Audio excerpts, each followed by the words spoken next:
Igralci Maribora, ki so v četrtek na Škotskem premagali tamkajšnji Hibernian, so tokrat proti portugalskem nacionalu imeli pravico do počitka. Trener vijoličastih je tako preizkusil mlade moči, na katere bodo v Mariboru, kot kaže, računali že v tej sezoni.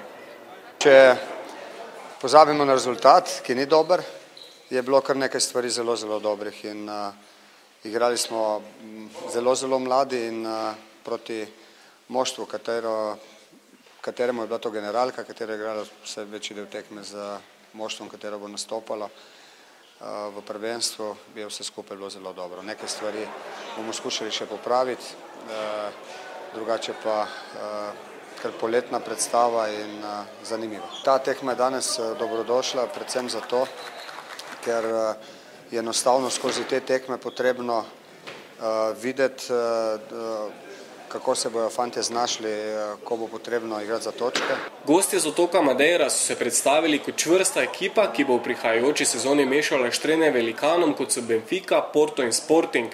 Trener Predrag Jokanović pa je zelo zadovoljen tudi z obema okrepitvama iz Maribora. Hteo sam da se zahvalim Mariboru na gostoprinstvu, jer ovdje smo već 8 dana.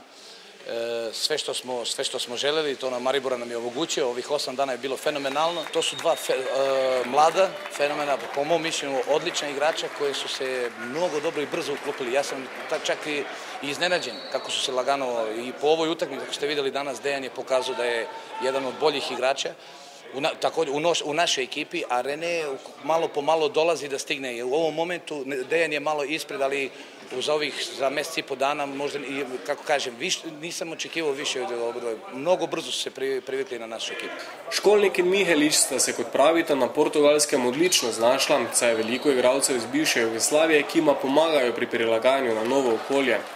In kako je prvič v karieri odigrati tekmo proti klubu, pri katerem sta odigrala skoraj vso dosedanjo kariero? Malo čudno občutek, da nisem bil v vijoličnem dresu, ampak je bilo tudi lepo. Pa na začetku malo čudno, vendar ta publika je fenomenalna, tako da je bilo lepo spet zaigrati tukaj v Ljudskem vrtu in pač tudi ko navija, imaš občutek, da navijajo za tebe, pač nosijo te po igrišču in pač potem je vse lažje.